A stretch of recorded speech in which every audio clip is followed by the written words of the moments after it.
વિસ્તારનું નામ જાપટપરાથી ઇસ્લામપુરા કરાતા લોકોમાં આક્રોશ ફેલાયો છે। દસ્તાવેજોમાં જૂના નામના બદલે નવા નામનો સમાવેશ થતા આક્રોશ ફેલાયો છે। કોઈ પુરાવા વગર ઇસ્લામપુરા નામ થતા હિન્દુ સમાજમાં ભારે રોષ ફેલાયો છે। કયા આધારે આ નામ બદલાયું તેને લઈને અસમંજસની સ્થિતિ ઊભી થઈ છે। તો પાટણના હારીજના એક વિસ્તારનું નામ બદલવામાં આવ્યું છે।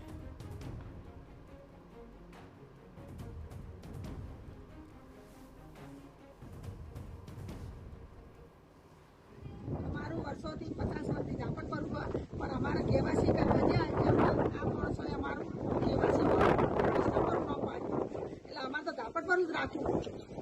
કેટલા વર્ષથી આ નામ છે જાપટપર? જાપટપર તો 50 વર્ષ થઈ ગયા। મારી યાદીમાં 50 વર્ષ થઈ।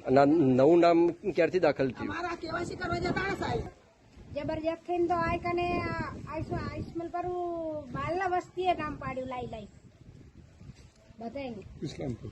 હા, અને નહીં કહેતા કે અમારા 25 જેવા ઘર છે અને એમને વધારે લાઈને ખાલી દીધા ને એટલે આ રહ્યું એમને જબરજસ્તી શું પ્રોબ્લેમ એ કર્યું હોય એ અમને ખબર નહીં। ઇસ્લામપુરો કરે છે આ ઝાપટપરું છે। પહેલો લાલ બગલો હતો, પછી ઝાપટપરું કર્યું, પછી મોજું જ છે કે પાડાવાળાનો અને આ લોમ પાડી તો ઝાપટપરું જ છે।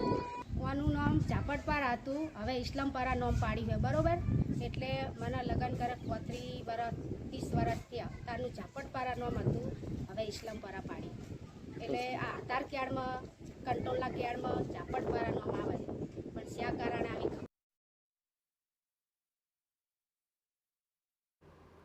તો આ મામલે મુસ્લિમ પક્ષનું શું કહેવું છે તે પણ સાંભળી લઈએ।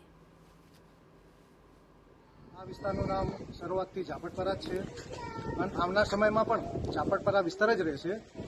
કોઈ જગ્યાએ એવું સાંભળવામાં આવેલું છે કે કોઈ આધાર કાર્ડની અંદર ઇસ્લામપુરા નામ લખવામાં આવેલું છે અને એ અમે અમારા પ્રયત્નોથી સુધારી રાખશું અને આવનાર સમયની અંદર અહીંને હિન્દુ અને મુસ્લિમ બંને સાથે મળીને મામલતદારને અમે એ આવેદનપત્ર પણ આપીશું કે આ નામની અંદર જે એરિયાનું નામ જે બદલ્યું એવું કેવું છે જે બદલાણું છે એ હકીકતમાં બદલાણું છે કે નહીં, અને જો બદલાણું હોય તો આ નામ બદલી અને ઝાપટપરા જે છે એ જૂનું નામ ઝાપટપરા જ રાખવા અમે આવેદનપત્ર પણ કરીશું।